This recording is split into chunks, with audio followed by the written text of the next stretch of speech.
ప్రస్తుతం Indian cricket టీంలో star ప్లేయర్లు ఎవరంటే అంతా విరాట్ కోహ్లీ, రోహిత్ శర్మ పేర్లు చెప్తారు. అది నిజమే, కానీ జట్టు కష్టాల్లో ఉన్నప్పుడు ఆదుకునే ఒక పెద్ద దిక్కు మాత్రం కొత్తగా పుట్టుకొచ్చాడు. అతనే భారత జట్టుకు అసలైన హీరోలు అవతరిస్తున్నాడు.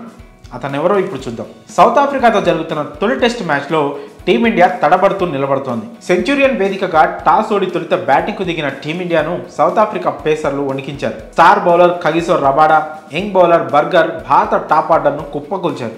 కేవలం 24 పరుగులకే టీమిండియా తొలి 3 వికెట్లు కోల్పోయింది.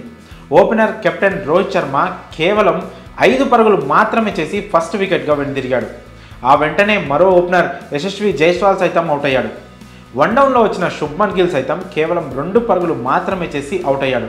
ఇలా ఆరంభంలోనే పీకల్లోతు కష్టాల్లో పడ్డ భారత జట్టును కోహ్లీ, శ్రేయస్ అయ్యర్ జోడీ ఆదుకుంది.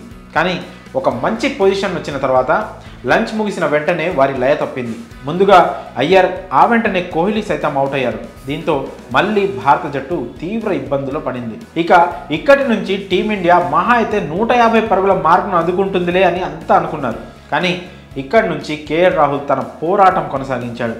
ఇతర బ్యాటర్ల నుంచి తనకు ఎలాంటి సహకారం లభించకపోయినా ఒక్కడే ఒంటరి పోరాటం చేశాడు. నిప్పులు చిమ్ముతున్న సౌత్ ఆఫ్రికా బౌలింగ్ను ఎదుర్కొంటూ 105 బంతుల్లో 10 4లు 2 సిక్సర్లతో 70 పరుగులు చేసి తొలి రోజు ఆట ముగిసే సమయానికి నాటౌట్గా నిలిచాడు.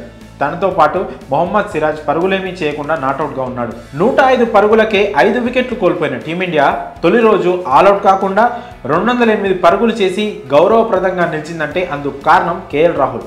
అయితే ఈ టెస్ట్ సిరీస్ ఆరంభం కాకముందు అందరి ఫోకస్ రోహిత్ శర్మ, విరాట్ కోహ్లీ పైనే ఉంది.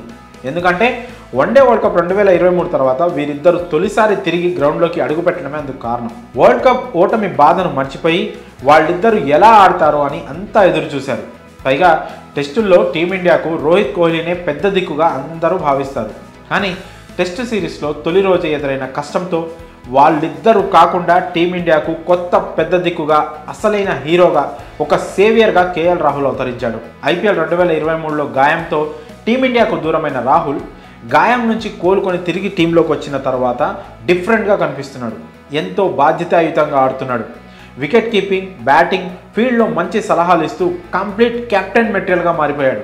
ముఖ్యంగా రోహిత్ కోహ్లీ లేకుంటే టీమిండియాకు అతనే పెద్ద దిక్కులా ఉన్నాడు. కామ్ అండ్ కంపోజ్డ్గా ఉండే రాహుల్ టీం భారాన్ని మొత్తం తన భుజాలపై వేసుకునేందుకు ఏ మాత్రం వెనుకాడడం లేదు. వరల్డ్ కప్లో కానీ, తాజాగా సౌత్ ఆఫ్రికాతో జరిగిన వన్డే సిరీస్లో కానీ రాహుల్ ఆటను గమనిస్తే టీమిండియాలో హీరోలా ఆడుతున్నాడు.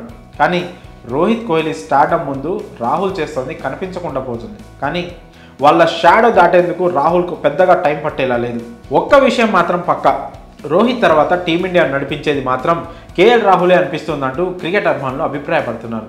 మరి ఈ విషయంలో మీ అభిప్రాయాలను కామెంట్స్ రూపంలో తెలియజేయండి.